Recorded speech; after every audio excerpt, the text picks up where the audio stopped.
I'm Camille Pajarillaga from BSCE 1E of Nueva University of Science and Technology, and this is Physics for Engineers 1.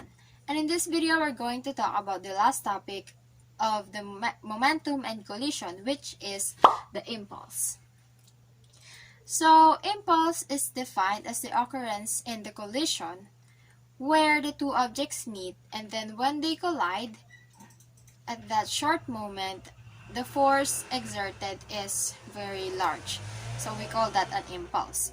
So it has a formula of I is equivalent to force times change in time, or the impulse equivalent to the change in momentum, or force times the change in time is equivalent to mass times velocity 2 minus mass times velocity 1.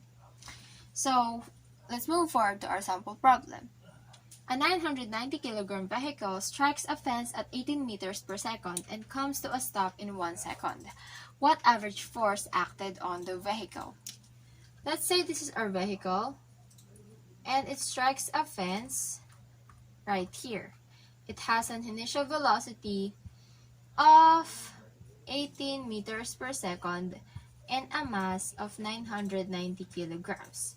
So after striking the fence, it got stuck on it for 1 second, and its final velocity will be equivalent to 0 because it stopped right there.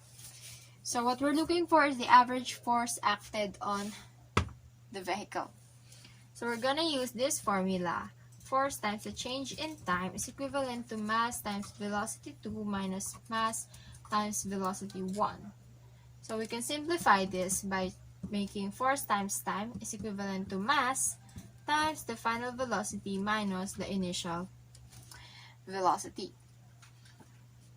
And we will going to divide both sides by time so we can cancel this. And therefore, our force will be equivalent to mass times the final velocity minus the initial velocity over time. So now we're just going to substitute the values. We have a mass of 990 kilograms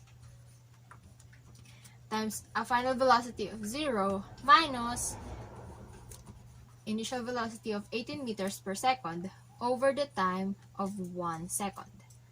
So by calculating, our force will be equivalent to negative 17,820 Newton.